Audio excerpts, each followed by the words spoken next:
Bupati Oku Timur Khalid Mawardi, beserta Wakil Bupati Ferry Antoni, beserta unsur muspida jajaran pemerintah Kabupaten Oku Timur, serta beberapa veteran berziarah ke makam pahlawan.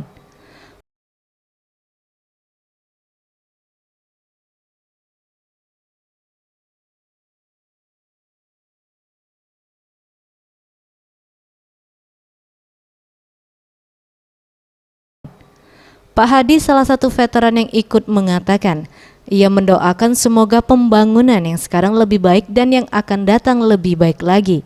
Walaupun sudah pensiun, jika memang dibutuhkan, mereka siap untuk membantu.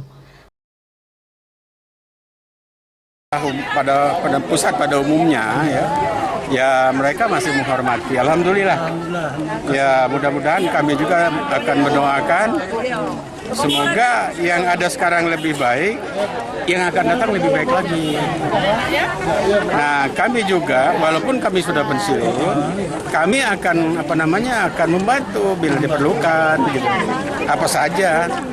Nah, cuman kalau pembantunya cuman kalau membantu tenaga tentu nggak bisa kan ya. Artinya tenaga kami sudah nggak bisa lagi. Tapi barangkali bisa membantu pemikiran. Tim Liputan Sriwijaya TV.